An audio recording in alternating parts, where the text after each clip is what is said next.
Mahinda Bandara lecturer department of visual communication design. මම අදත් VA 20272 ටයිපෝග්‍රැෆි විෂයට අදාළව ප්‍රසන්ටේෂන් එකක් ඔයාලට ඉදිරිපත් කරනවා. මම මේදී කතා කරන්න බලාපොරොත්තු වෙන්නේ මේ බේසික් ටයිපෝග්‍රැෆි සම්බන්ධයෙන් සහ මේ අක්ෂරකරණය ලේඅවුට් සඳහා භාවිතයේදී අපි දැනගත යුතු විශේෂ කරුණු. අපි අක්ෂරකරණය ගැන දැනුවත් විය යුතු විශේෂ දේවල් පිළිබඳව තමයි කතා කරන්නේ. මොකද මම එහෙම හිතුවේ මට තේරුණා ඔයාලගේ සෙකන්ඩ් ඉයර් ප්‍රොජෙක්ට් එකේදී ඔයාලා ටයිපෝග්‍රැෆි ලේඅවුට් සඳහා භාවිත කරද්දී තවත් ඉගෙන ගත යුතු බොහෝ කරුණු තියෙනවා. එහෙම නැත්නම් ඔයාලා ඉගෙනගත්ත කරුණු හරියාකාරව පාවිච්චි කිරීමේදී ඇති වෙන ගැටලු තියෙනවා වෙන්නත් පුළුවන්. ඉතින් මේ පිළිබඳව යම් දැනුවත් කිරීම හොඳයි කියලා හිතුණා ටයිපෝග්‍රැෆි කරන ආචාර්යවරයෙක් හැටියට. මුලින්ම අපි දැනගන්න ඕන ෆොන්ට්ස් සහ ටයිප්ෆේස් අතර වෙනස. බොහෝ දෙනා පාවිච්චි කරන මේ ෆොන්ට්ස් කියලා. මේක කම්පියුටර් එකෙන් හොයාගන්න පුළුවන්, Tamanට ඇඳ ගන්න පුළුවන්. නමුත් ටයිප්ෆේස් සහ ෆොන්ට්ස් අතර වෙනස අපි දැනගන්න ඕන. මේ ටයිප්ෆේස් කියලා කියන්නේ දැන් ඔයාලට පේනවා Arial, Times New Roman, වර්ධන මේ වගේ නම් වලින් අපි හඳුනගන්න ටයිප්ෆේසස් කම්පියුටර් එකේ තියෙනවා. ඒකට ෆොන්ට්ස් කියන්නේ එම හඳුනාගත් එක ෆැමිලියක් ඇතුලේ තියෙන වේරියේෂන්ස්.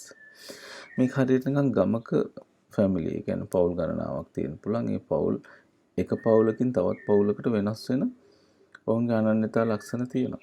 ඔවුන්ගේ සර්නේම් එකක් තියෙනවා. ඒ කියන්නේ වසගමක් සහ පවුල් වල හැඩවුරුකම් ඔවුන්ගේ පෙනුම වෙනස්. එතකොට ඒ එකිනෙකට වෙනස් එක් පවුලක ඉන්න සමාජිකයෝ වගේ තමයි මේ ෆොන්ට්ස් කියලා කියන්නේ. ඒ කියන්නේ පවුලේ වැඩිමහල් සහෝදරයාගෙන්ද බාල සහෝදරයා දක්වා වෙනස්කම් තියෙනවා. ඔවුන්ගේ දෙමව්පියන්ගේ ප්‍රමාණය, උස මහත, හැඩහුරුකම අන්න ඒ වගේ කියලා හිතුවොත් ඔයාලට මේක තේරුම් ගන්න පුළුවන්. ටයිප්ෆේස් එකක් කියන්නේ ෆැමිලි එකක්, ෆොන්ට්ස් කියලා කියන්නේ ෆැමිලිය ඇතුලේ ඉන්න සමාජිකයන්. ඔයාලට කම්පියුටර් එකේ මේ ටයිප්ෆේස් එක ක්ලික් කරොත් දැන් සාමාන්‍යයෙන් අපි අපේ ලේඅවුට් එකකට ටයිප්ෆේස් එකක් පාවිච්චි කරනකොට වඩා උචිත ටයිප්ෆේස් එක තෝරගන්න ඕන තමන්ගේ කන්සෙප්ට් එකට. අපි ලේඅවුට් එක ආකර්ෂණීය වගේම මේ ගුණාත්මක බව ගැන සිතීමත් වැදගත්. ගොඩක් කලාවට ඔයාලා හිතනවා මේ ආකර්ෂණීය බව පමණයි. ඒතකොට එහෙම හිතලා ලස්සන දේවල් ගොඩාක් එකතු කරන්න හිතනවා. හැබැයි එහෙම හිතුවොත් ඒ ඔබේ දැනුම අනුව පේන විදිහට සාමාන්‍ය පාඨකයෙකුට ඉතා පහසුවෙන් ඒක තේරුම් ගන්න කියවීමේ අපහසුතාව තියෙනවා. ලේඅවුට් එකක අපි ටයිප්ෆේස් 3-4ක් පාවිච්චි කරන්නේ නැහැ. මැක්සිමම් 3ක් තියාගත්තොත් හොඳටම ප්‍රමාණවත්. මොකද පාඨකයා අපහසුතාවයට පත් කිරීම අපේ කාර්යභාරයට බාධාවක් වෙන්න පුළුවන්. අපි ඉතාමත් අපේ සංවේදනකාරී පහසු කිරීමට අපි ලේඅවුට් එක කරන්නේ. මොකද අපි ලේඅවුට් කරන්නේ යම්කිසි පණිවිඩයක් ඕන්ට ඩිලිවර් කරන්න. ඒතර ඕන් අපහසුතාවයට පත් කරලා අපි පණිවිඩය දීලා තේරුමක් නැහැ. ඕන් පහසුවෙන් දීම අපිට වාසිදායකයි. එතකොට මේ අපි විවිධ ටයිප්ෆේස් පාවිච්චි කරන්නේ අපිට විවිධ දේවල් කියන්න තියෙනවා. දැන් අපි ටාගට් ඔඩියන්ස් ගැන හිතන්න ඕනේ. වැඩිහිටියන්, මහලු, කාන්තා, පිරිමි. ඒතර ඔවුන්ගේ අවශ්‍යතා අපි ඉදිරිපත් කරන්න වෙනවා. එතකොට ඒ නිෂ්පාදන හෝ සේවාවට ගැළපෙන විදිහේ ටයිප්ෆේස් අපි තෝරා බේරා ගත යුතුයි. එතකොට ඔබ හිතන්න ඔබේ ව්‍යාපෘතියේදී ඔබ ඉදිරිපත් කරන පිටුසැලසුම් වලට වඩාත් ගැළපෙන ටයිප්ෆේසස් මොනවාද? දැන් ඔයාලට පේනවා මෙතන ටයිප්ෆේස් ගණනාවක්. අයි අපිට මෙච්චර මේ ආකාරයෙන් විවිධ ටයිප්ෆේස් අවශ්‍යයි. විවිධ අදහස් ඉදිරිපත් කරන්න. අපි දැන් සාමාන්‍ය ලේඛකයෙකුට එක ටයිප්ෆේස් එකක් තිබුණොත් ඔවුන් තමන්ගේ අදහස ඉදිරිපත් කරනවා. හැබැයි ග්‍රැෆික් ඩිසයිනර් කෙනෙකුට විවිධාකාරී හැඟීම් ඉපදීම සඳහා විවිධ මොස්තරේ ටයිප්ෆේස් අවශ්‍යයි. දැන් උදාහරණයක් විදිහට බ්‍රෂ්, බබල් ගම්, බර්න්ට්, කාටූන්. ඒතකොට හැඟීමක් ඇති වෙන ආකාරයේ ටයිප්ෆේස් අපිට නිර්මාණය කරගන්න සිද්ධ වෙනවා. දැනටමත් කම්පියුටර් එක නිර්මාණය කරපු දේවල් තියෙනවා. එහෙම නැත්නම් තමට නිර්මාණය කර ගැනීම හැකියාව තියෙනවා. සෙරිෆ්. බේසිකලි මම මෙතන සෙරිෆ් සහ සැන්ස් සෙරිෆ් දෙක වෙනස්කම් කතා කරනවා. ලේඅවුට් එකක් නිර්මාණය කරනකොට ගොඩාක් වෙලාවට මේ සෙරිෆ් ෆොන්ට් එක සෙරිෆ් කියලා කියන්නේ මේ ඔයාලට පේනවා දැන් මේ ෆොන්ට්ස් මේ වගේ බ්‍රැකට් එකක් තියෙනවා මේ අකුරක් ආරම්භයේදී සහ අවසානයේ වගේ මැදදී බ්‍රැකට් එකක් තියෙනවා. ගොඩක් වෙලාවට ෆෝමල් ඩොකියුමන්ට්ස් කියන්නේ පොත්පත් මුද්‍රණයේදී පොත් සංගරා විශේෂ කෙනෙකුට යවන ලියුම් වලදී විශේෂයෙන්ම ප්‍රංශයේ කියන්නේ යුරෝපයේ රටවල් වල ලේඛකයන් අනාදිමත් කාලයක ඉඳලා මේ සෙරිෆ් ෆොන්ට් පාවිච්චි කරන එක ඕන්ට නම්බුවක් විදිහට තමයි සැලකුවේ. සාමාන්‍ය මැගසින් ඒ වගේම විශේෂ ඉවෙන්ට් එකක් සඳහා කරන ආර්ට් වර්ක් වලට අපිට සෑන්ස් සෙරිෆ් ෆොන්ට් පාවිච්චි කරන්න පුළුවන්. හැබැයි ෆෝමල් මේ ලේඛකයෝ ඒගොල්ලන් ආභරණයක් කොට සලකනවා තමන්ගේ කෘති වලට මේ සෙරිෆ් ෆොන්ට් එක පාවිච්චි කිරීම. ඒක හරියට නිකන් අර වෙඩින් එකකට කැෂුවල් ඇඳුම් ඇඳගෙන සහ ෆෝමල් ඇඳුම් ඇඳගෙන එනවා වගේ. ඉතින් ඒගොල්ලෝ ගොඩාක් වෙලාවට ටයි කෝට් එක දාගෙන යන කෙනෙක් මේ ඉදිරිපත් වීම නම්බුවක් කොට සලකනවා. ඉතින් ඒ වගේ තමන්ගේ කෘතියට මේ සෙරිෆ් ෆොන්ට් එක පාවිච්චි කිරීම හරි ආඩම්බරයක්. මන්දකද ඔයාලගේ විශ්වවිද්‍යාලයේ ඩිපාර්ට්මන්ට් එකක් කතා කිරීම සම්බන්ධයෙන් කරන ලේඅවුට් එකේදී ඊට ගැළපෙන ෆොන්ට් එක තෝරා ගැනීම අඩුපාඩුවක් මම දැක්කා. මේ ආකෘතිය ගැන මම කතා කරලා තියෙනවා කැලිග්‍රැෆි ඉගෙන උගන්වද්දී. මේ පේනවා ඔයාලට මේක කියවලා තේරුම් ගන්න පුළුවන් දැනටමත් ඔයාලා ඒක දන්න නිසා මම වැඩි කාලයක් ගන්න ඇතෙන්න. අපි කතා කරන්නේ මේ බ්‍රැකට් එක ගැන. සමහර අපි දැන් සාමාන්‍යයෙන් අතින් අඳිනකොට දැන් කැලිග්‍රැෆි ටූල් එකකින් අඳිනකොට නම් විශේෂයෙන්ම බ්‍රැකට් එක ඔටෝමැටිකලි එනවා.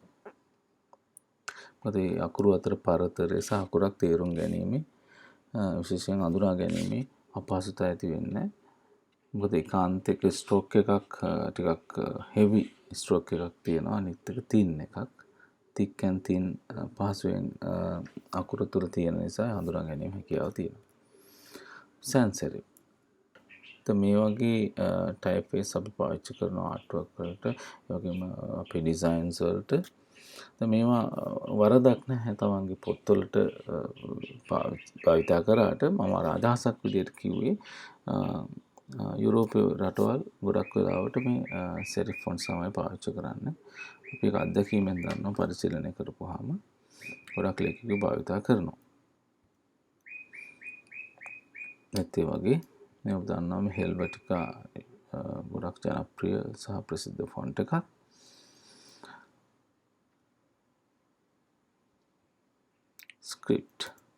ස්ක්‍රිප්ට් කියලා කියන්නේ මේක හෑන්ඩ් රයිටිං වගේ ටයිප් ෆේස් එකක්. දැන් ගොඩක් වෙලාවට ඇයි අපි මේවා අවශ්‍ය වෙන්නේ? අපිට ඔය පරිගණක නිර්මාණය කරලා තිබ්බ සෙරිෆ් and sans serif type phases පාවිච්චි කරන්නව පුළුවන් ඕනම දෙයකට. බෑ. අපිට මෙහෙම අතින් ලියපු ටයිප් ෆේස් පාවිච්චි කරලා කියන්න අවශ්‍ය දේවලුත් තියෙනවා. නේද? වෙඩින් ඉන්විටේෂන් එකක් ඩිසයින් කරනකොට නැත්නම් වෙනත් සාහිත්‍ය උත්සවයකට, නිවාසාන්තර ක්‍රීඩා උළෙලකට, විශේෂ ඉවෙන්ට් එකක් නේද, අවුට්ඩෝර් ඉවෙන්ට් එකක් ඕගනයිස් කරනකොට අපි ඒකට ගැලපෙන මේ ස්ක්‍රිප්ට් ටයිප් ෆේසස් පාවිච්චි කරනවා. ඒවා පරිගණකයේ දැන් ඩිසයින් කරපුවා තියෙනවා ඔල්රෙඩි. ඒ වගේම අතින් නිර්මාණය කරගන්නත් පුළුවන්. අපි ෆයින් ආර්ට් ස්ටුඩන්ට්ස්ලා හැටියට ගොඩක් වෙලාවට සූදානම් අපේම ටයිප් ෆේස් එකක් අපි පාවිච්චි කරන්න ඒ දේවල් වලට. එතකොට අර අපි ආකර්ෂණීය භාවය ඇති කරගන්න පුළුවන් ග්‍රාහකයාගේ. novelty. මොකද මේ novelty කියලා කියන්නේ? මේක මේ novelty කියලා කියන්නේ දැන් ගොඩක් වෙලාවට අපි නවකතා වලටත් මෙහෙම කියනවානේ. හැබැයි නෑ, මෙතනදී අදහස් වෙන්නේ නව්‍ය කියන අදහස. නව්‍යකරණය. දැන් මෙතනදී අපි කලින් කතා කරපු රීතීන් වලින් ඔබට ගිහිල්ලා කියන්නේ එක ටයිප් ෆේස් එකක් හෝ ෆොන්ට් එකක් නෙමෙයි පාවිච්චි කරන්නේ. විවිධ දේවල් නිර්මාණකරුවා හිතුමනාපෙට විවිධ දේවල් එකතු කරලා මේ ලෙටර්ස් එහෙම නැත්නම් අකුරු එකකට එකක් නොගැලපෙන ආකාරයට ගැලපෙන්නේ නැති දේවල් එකතු කරලා විවිධ දේවල් කරන්න පුළුවන්. ගොඩක් මේක හරි ජනප්‍රිය ක්‍රමයක්. මේක ඇතුලේ තියෙනවා මේ දැන් ඩෙකොරේටිව්, ආටිස්ටික්, ග්‍රන්ජ් වගේ දේවල්. මෙතනදී හැම දෙයක්ම එකතු වීම දක්නට පුළුවන්. දැන් බලමු මෙතන මේ බ්‍රෝඩ්වේ, හැරින්ග්ටන් මොනෝග්‍රාමා, ස්ටෙන්සිල්, සැක්ස් මේ එක එක ක්‍රමවේදයන්. මේවත් මේ නවල්ටි ගොන්නට තමයි අයිති වෙන්නේ. අපි බලමු ඒ මොනවද කියලා. නිර්මාණකරුවාට අභිමත පරිදි මේ නිර්මාණය කරගෙන තියෙනවා. හැබැයි හරි ආකර්ශනීයයි. දැන් අපිට තේරෙනවා let's start the journey today. මේ ජර්නි එක මොන වගේ දවසකද යන්නේ, කවුද යන්නේ, මොන ආකාරයට ඕගනයිස් කරපු එකක්ද, ඒ තියෙන නිදහස, යන පිරිස අපි හිතන්න පුළුවන් හරි විනෝදබර පිරිසක් යන්නේ. මේක සතිය දවසක වැඩ කරන රාජකාරී ගමනක් නෙවෙයි, මේක විනෝද වෙන ගමනක් වගේ අදහසක් තියෙන. ඒක ඒ ටයිපෝග්‍රැෆි වලින්ම ඒ ෆීලිං එක ඇති කරලා තියෙනවා. වෙන මොනවත් පැරග්‍රාෆ් එකකින් ඒක මේ අදහස මේ ජර්නි එක විස්තර කරන්න උත්සාහ කරලා නැහැ. ඒ වගේම මේ ආහාර පාන ගන්න ස්ථානයක්. මෙතෙන්ද ගිහිල්ලා මොනවා මේ එන්වයරන්මන්ට් එක අපිට තේරෙනවා. මේ පින්තූර වලට වඩා අක්ෂර භාවිතයට ප්‍රමුඛ ස්ථානයක් දීලා තියෙනවා. එතකොට මේ ටයිපෝග්‍රැෆි සහ ඇරේන්ජ්මන්ට් හරි නිදහස් විදියට පාවිච්චි කරලා තියෙනවා. එතකොට මේ එන්වයරන්මන්ට් එක අපි මෙතන ගිහලා සතුරු සාමිච්චික වාඩි වෙලා කෑම කන්න පුළුවන්. මොන ආකාරයේද කැෂුවල් අඳින්න ඕන ඇඳුම පවා මොන ආකාරයෙන්ද කියන එක අපිට හිතා ගන්න පුළුවන්. ඉතින් ටයිපෝග්‍රැෆි වලට එවැනි සංවේදන කාර්යයක නිරත වීමේ හැකියාව තියෙනවා. බ්‍රෝඩ්වේ මේකත් එක්තරා ක්‍රමයක්. මෙතන මේක අන්තයක් ස්ට්‍රෝක් එකක් හෙවි එකක්. මේක 1950 දශකයේ නිර්මාණය වෙච්ච ටයිප් ෆේස් එකක්. මේකත් භාවිතා කරන්න පුළුවන් යම්කිසි කාර්යයකට. මේක අර ඒ විශේෂය අපිට හඳුනගන්න පුළුවන් සාමාන්‍ය අපි දකින ටයිප් ෆේස් එකකට වඩා වෙනස්. මේක එක හෙවි ස්ට්‍රෝක් එකක් සහ තින් ස්ට්‍රෝක් එකක් තියෙන නිසා. ඒක හරියට අර කලින් එක කැලිග්‍රැෆි වලදී අපි ඉගෙන ගන්නවා ඒ වගේ ස්ට්‍රෝක්ස් වල වෙනස්කම්. හැරින්ග්ටන් මේක ආකර්ශනීය එකක්. හැබැයි අපිට තේරෙනවා මේ දෙකේ ෆීලිං එක වෙනස්. කලින් ටයිප් ෆේස් එක සහ මේක අතර වෙනස. අපි මේක ගැලපෙන මොන වගේ අවස්ථාවකටද කියලා හිතන්න පුළුවන්. නිර්මාණකරුවා මේක 2000 දශකයේ තමයි නිර්මාණය වෙලා තියෙන්නේ. ඊගොඩ මොනෝග්‍රාමා. දැනටමත් ඔබ මොනෝග්‍රාමා ගැන මම කියලා දීලා තියෙනවා සහ ස්ලයිඩ් එකක් පෙන්නලා තියෙනවා. මේ අක්ෂර දෙකක් හෝ වැඩි ගණනක් කම්බයින් කරලා එකතු කරලා ලාංඡනයක් ආකාරයෙන් ඉදිරිපත් කරන්න කොහොමද කියලා. ඒක ආකර්ශනීයයි. ග්‍රන්ච් මේකත් හරි ජනප්‍රිය. දැන් මේ නවල්ටි ගොන්නටම තමයි එකතු වෙන්නේ. දැන් මේ වගේ දේවල් තරුණ පිරිස හරි කැමති මේ ග්‍රන්ච් ආර්ට් වර්ක් වලට. ඒ කියන්නේ ටයිපෝග්‍රැෆි සහ ඉමේජස් මේ විදිහට පාවිච්චි කරන. ඒ ටෙක්ස්චර් එකක් වගේ. ඒ බෑග්ග්‍රවුන්ඩ් ටෙක්ස්චර් එකට ප්‍රමුඛ ස්ථානයක් දීලා කඩතුළු ආකාරයට නිර්මාණය කරගත්ත ටයිපෝග්‍රැෆි. 1980 පැසිෆික් සාගරය ආශ්‍රිතව නිර්මාණය වුණු රොක් සංගීත කලාවේ ප්‍රචාරණකාරයන් සඳහා තමයි මේ නිර්මාණ බිහි වුණේ. එතකොට ඔබ හිතන්න රොක් සංගීතය කියන්නේ මොන වගේද? හරි උන්ගේ සංගීත ඉන්ස්ට්‍රුමන්ට් ප්ලේ කරන විදිය සහ ඉදිරිපත් කරන ආකාරය කණ්ඩායම. එතකොට ඒ ආකර්ශනීය සහ ජනප්‍රිය සංගීත කලාවක්. විශේෂයෙන්ම තරුණයන් අතර.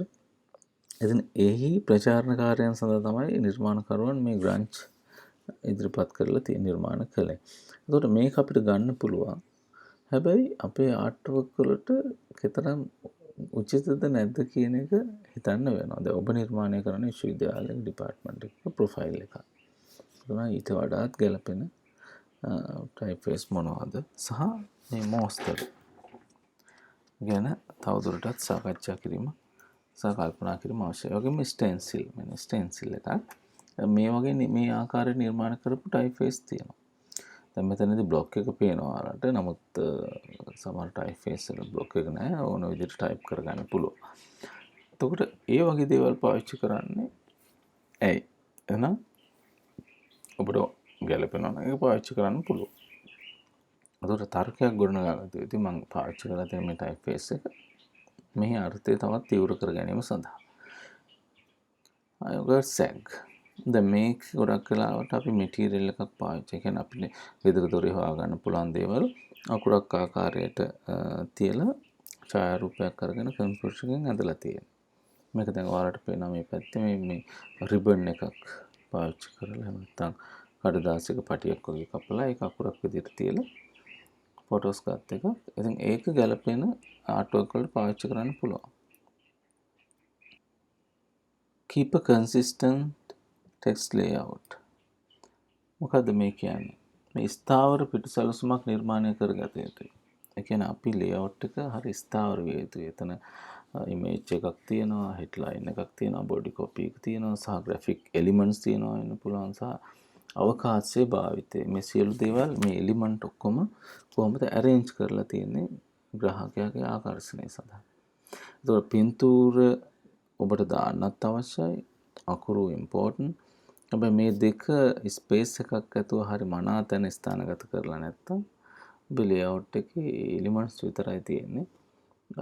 arrangement එක ප්‍රශ්නයක් තියෙනවා. එතකොට අපි arrangement එක ගැන හිතුවේ නැත්තම් ආකර්ෂණය වීමේ ගැටලුවක් තියෙනවා. එතකොට දැන් ගොඩක් වෙලාවට මම දැකපු දෙයක් තමයි ඔයාලගේ layout වල ඔයාලා හැම වෙලෙම හිතන්නේ ඔයාලා ඇඳපු image එකට ප්‍රමුඛ ස්ථානයක් දෙන්න. එහෙනම් පිටුවේ වැඩි ඉඩක් දීලා තියෙනවා තමන් ඇඳපු පින්තූරය ලොකු කරලා ඒක පෙන්වන්න. හැබැයි අක්ෂර එක ටයිපෝග්‍රැෆි එක පැරග්‍රාෆ් එකක් බොඩි කොපි එකක් හෙඩ්ලයින් ඒ වගේ දේවල් වලට ගැන හිතලා නැහැ මොන හරි තියෙන ඉඩක ඒක ඔබලා තියෙනවා.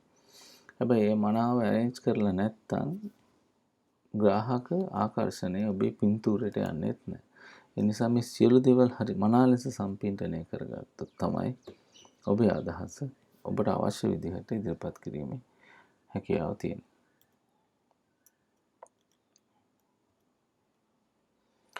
හරි මෙතනදී පේනවා මේ contrast කියන එක සම්බන්ධ දැකපු තවත් දුර්වලකමක් තමයි දැන් ඔයාලගේ බෑග්‍රවුන්ඩ් ඔයාලා විවිධ විදිහට කලර්ස් පාවිච්චි කරලා ඇඳලා තියෙනවා පින්තූරේ. හැබැයි ඊට ගැළපෙන ටෙක්ස්ට් කලර් එක දාලා තියනවාද කියලා අපව හිතන්න. දැන් මම මේ කතා කරේ ඇත්තෙම තවත් ඔබලට කාලයක් තියෙනවා. තාම print කරලා නැහැ ඔයාලගේ පොත. සමහර තැන් වෙනස් කරගන්න පුළුවන් නම් මේ කාලය ඇතුළත ඔයාලගේ layout එක වෙනස් කරගන්න පහසුවක් වෙයි. මම තවත් ස්ලයිඩ් එකකින් ඔයාලට කියලා දෙනවා කොහොමද මේ පැරග්‍රාෆ් ස්ථානගත කරගන්න පිටුවක කියලා. දැන් ඔයාලට මේක දැක්කම තේරෙනවා. කලර් එක බෑග්‍රවුන්ඩ් කලර් එක සහ ටෙක්ස්ට් කලර් එක පැහැදිලිව පේන කොහොමද පාවිච්චි කරන්නේ. ඒ වගේම අපි භාවිතා කරන typeface තම ෆොන්ට්ස් වලත් ගොඩක් කොන්ට්‍රාස්ට් එක ඇති වෙන ආකාරයට කොහොමද තෝරගන්නේ කියලා. ගර් ෆොන්ට් සයිස් එක ගොඩක් වෙලාවට පැරග්‍රාෆ් නම් අපි 12 දම් පාවිච්චි කරන්නේ. හෙඩ්ලයින් එක 14 to 18 දක්වා යන්න පුළුවන්. ගොඩාක් ලොකු කරන්නේ ඒක. දැන් මම නම් කැමති ටයිම්ස් නිව් රෝමන් වගේ ටයිප්ෆේස් එකක් පාවිච්චි කරනවා නම් අර ෆොන්ට් සයිස් එක 11 වගේ තියාගන්න. 12 උත් නෙවෙයි 10 උත් නෙවෙයි 11 එක තැනක. ඒකට ලයින් ලෙන්ත් එක ගොඩක් දිගට දාන්න අපි පැරග්‍රාෆ් එක හදාගන්නකොට කියවීමේ අපහසුතාවයක් තියෙන නිසා සහ ස්පේසිං මේ ලයින් අතර ස්පේස් එකක් ගොඩක් වැඩි කරන්න නැහැ. එහෙම නැත්නම් ගොඩාක් අඩු කරන්නෙත් නැහැ. අර විෂුවලි පේනවා. just right මේ තියෙන මේ වගේ ප්‍රමාණයක් තිබ්බොත් length එක ස්පේස් එක හොඳට පේනවා. මේ ගොඩාක් ස්පේස් එක වැඩි කරගත්තොත් ඒක too much. මේකත් ටිකක් අඩුයි මදි. එහෙනම් මේක ප්‍රමාණවත්. understand the typography මේක ඒක අපි රූල් කියලා රූල් එකකුත් නෙමෙයි රීතියක් විදිහට හිතන්න පුළුවන්. අපි layout එක text layout එකක් නිර්මාණය කරද්දී මේ රීතීන් ගැන අවබෝධ කරගන්න අවශ්‍යයි. ඇයි අපි underline කරන්නේ? ඇයි අපි italics කරන්නේ? ඇයි අපි caps lock කරන්නේ? capital කරන්නේ capital කරනකොට ගොඩක් වෙලාවට අපි විශේෂයෙන් කතා කිරීමට අවශ්‍ය වෙනවා. ඒ කියන්නේ දැන් මැද වචනයක් capital කරනවා නම් අපි සාමාන්‍ය විදිහට පැරග්‍රාෆ් එක කියවන්න ගිහලා එක වචනයක් capital කරනකොට ඒක පොඩ්ඩක් නවතිනවා. ඒ කියන්නේ කියවීමේ වේගය අඩු වෙලා ස්ලෝ වෙලා අපි හිතනවා මේ අපි තව පාරක් කියවනවා. ඒක ප්‍රකාශයෙන් තව පාරක් කියවන්න උත්සාහ කරන විශේෂ කරන්න අවශ්‍ය නිසා තමයි ඒක නිර්මාණකරුවා ඒ විදිහට කරලා තියෙන්නේ. දැන් මේ ඉටැලික් කරනකොටත් අපි විශේෂයෙන්ම පැරග්‍රාෆ් එකේ විශේෂ දෙයක් අපිට පින්තූරයක් වෙන්න පුළුවන්. තවදුරටත් විග්‍රහ කිරීමට අවශ්‍ය දෙයක් තියෙනවා නම් පසකින් අපිට ඕන නම් ඉටැලික් කරන්න පුළුවන්. මේ අන්ඩර්ලයින් විශේෂ කරන්න අවශ්‍ය නම් කරන්න පුළුවන්. ඊගොල්ලෝ ටෙක්ස්ට් ඒ සෙන්ටර් කරන්න. ලේඅවුට් එකට ගැලපෙනවන අපිට සෙන්ටර් කරන්න පුළුවන්. එතකොට ස්පේස් තියන්නේ. බෝල් ටෙක්ස්ට්, කලර් ටෙක්ස්ට් මම කලින් කතා කරා. ඒක මන අවබෝධයකින් යුතුව කිරීම වැදගත්. මේ කියවලා වලට අදහස ගැනීම පුළුවන්. දැන් ඔයාලට පේනවා මෙතන ලේඅවුට් 3ක්. මේක ආටිස්ට්ලා 3 දෙනෙක්ගේ වෙන්නත් පුළුවන්, එකම ආටිස්ට් කෙනෙක්ගේ වෙන්නත් පුළුවන්. හැබැයි මේ පොතට ඒ තීම් එකට ගැලපෙන ආකාරයට තමන්ගේ අදහසට ඒ තීම් එකක් තියෙනවා. දැන් ඔයාලට පේනවා මේ හැම පිටුවක්ම බැලුවොත් එක පිටුවක් දැක්කොත් අපිට තේරෙනවා මේ අදාළ අදහසකට අනුව නිර්මාණය කරගත්ත එකක් කියලා. එතකොට ඔයාලගේ ලේඅවුට් 10ක් තියෙනවා නම් 10 විදිහක් 10 ආකාරයක් වෙන්න බෑ. කලර්ස් විවිධ කලර්ස් පාවිච්චි කරලා තියෙනවා වෙන්න පුළුවන්. හැබැයි කම්පියුටර් එකේදී ඔයාලට එක කලර් එකකට හදාගන්න ගැනීම පහසුව තියෙනවා. ස්පේස් තිබුණ පළියට ෆිල් කරන්න යන්නෙත් නෑ. ඒ තීම් එකට ගැලපෙන විදිහට තමයි ස්පේස් එකේ ටයිපෝග්‍රැෆි සහ ඉමේජ් arrange කළ යුත්තේ. හරි.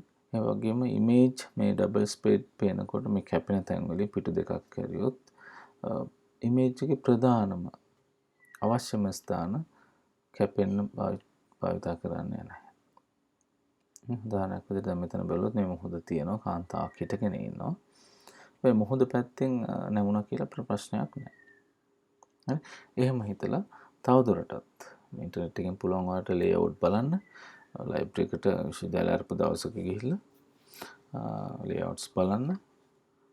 ඒක ප්‍රොජෙක්ට් එකට පමණක් නෙවෙයි ඉදිරි වැඩවලටත් ඔයාලට උපකාර වෙනවා.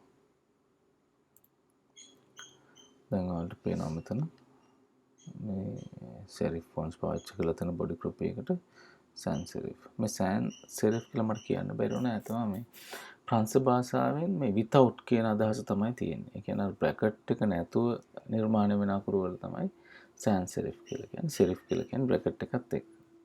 sans කියලා කියන්නේ without. දැන් පේනවනේ මේ ස්පේස් එක පාවිච්චි කරලා. දැන් මේ අකුරු අපිට මේ ඉඩ තියනවා කියලා ඕනනම් මේ හැමතැනම දාන්න පුළුවන් නේ. arrange කරන්න පුළුවන්. නමුත් ඒක අදහසකට අනුව නිර්මාණය කරපු දෙයක්. right.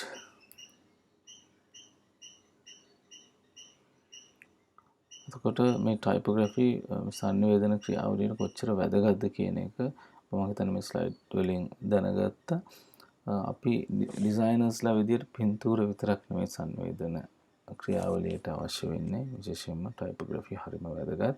දැන් ටයිපෝග්‍රැෆර්ස්ලා ඉන්නවා. ඒගොල්ලන් ගොඩක් වෙලාවට මේ ලේඅවුට් බලපුවාම ඒ තියරි එක තමයි බලන්නේ. ඒ කියන්නේ ඒ රූල් බ්‍රේක් කරන්න අපිට පුළුවන්, ඛණ්ඩනය කරන්න පුළුවන්. හැබැයි අපිට ඛණ්ඩනය කරන්න බැරි අවස්ථාවක් තියෙනවා. ඒ කියන්නේ විශේෂයෙන්ම ඒ වගේ ලේඅවුට් එකක අක්ෂර භාවිතයේදී බොඩි කොපි එක අදාළ තැන ස්ථානගත කළ යුතුයි. හෙඩ්ලයින් එකේ සයිස් එක සහ ස්ථානය අදාළ විදිහට තිබිය යුතුයි. පින්තූරය සහ පැරග්‍රාෆ් එක අතර පරතරය ඒකත් අපිට වෙනස් කරන්න බෑ. ඒ පරතරය තිබුණොත් විතරයි ඒක සාමාන්‍ය මානව සාධක human factors කියලා කියනවා. ඒ කියන්නේ කියවන්නට අපහසුතාවයක් ඇති නොවන ආකාරයට. එතකොට මේ ප්‍රොෆෙෂනල් ලේඅවුට් එකක් නිර්මාණය කරගන්න නම් අපි මේ දේවල් ඉගෙන ගත යුතුයි. නේද? ඉතින් ප්‍රායෝගිකව ලේඅවුට් එකක් කරනකොට මට ඒ පිළිබඳව වැඩිදුරටත් කතා කරන්න පුළුවන් වෙයි. මම හිතනවා දැනට මේ ස්ලයිඩ් වලින් යම් උත්තේජනයක් ඇති වෙන්නට ඇති. එහෙම හිතලා නැවත වරක් පෙරලලා බලන්න කම්පියුටර් ළඟ වාඩි වෙලා ඔයාලගේ ලේඅවුට් එකේ අඩුපාඩු මොකද සමහර ලාවට ස්පේස් එකේ ගැටලුවක් තියෙනවා. ඔයාලා හිතන්නේ මේක ප්‍රෙස් එකේ print කරලා කට් කරනවාද කියලා. ඒකට ටෙක්ස්ට් එක ගොඩාක් අයිනට එජ් එක ඇවිල්ලා තිබුණොත් ඒක පොත් කීපයක් කපනකොට කට් වෙන්න ඉඩ තියෙනවා. එහෙනම් එක ෆෝමැට් එකකට මේ ලේඅවුට් එක හදාගත යුතුයි. ඒ පිටුවෙන් පිටුවට වෙනස් වෙන්නත් බෑ. ඉතින් මම හිතනවා ප්‍රමාණවත් කියලා. තවදුරටත් මම ලේඅවුට් එකක් කරන විදිහ ප්‍රායෝගිකව ස්ලයිඩ් එකකින් කරනවා අපිත් එක්ක රැඳිලා ඉන්න. එහෙනම් thank you very much.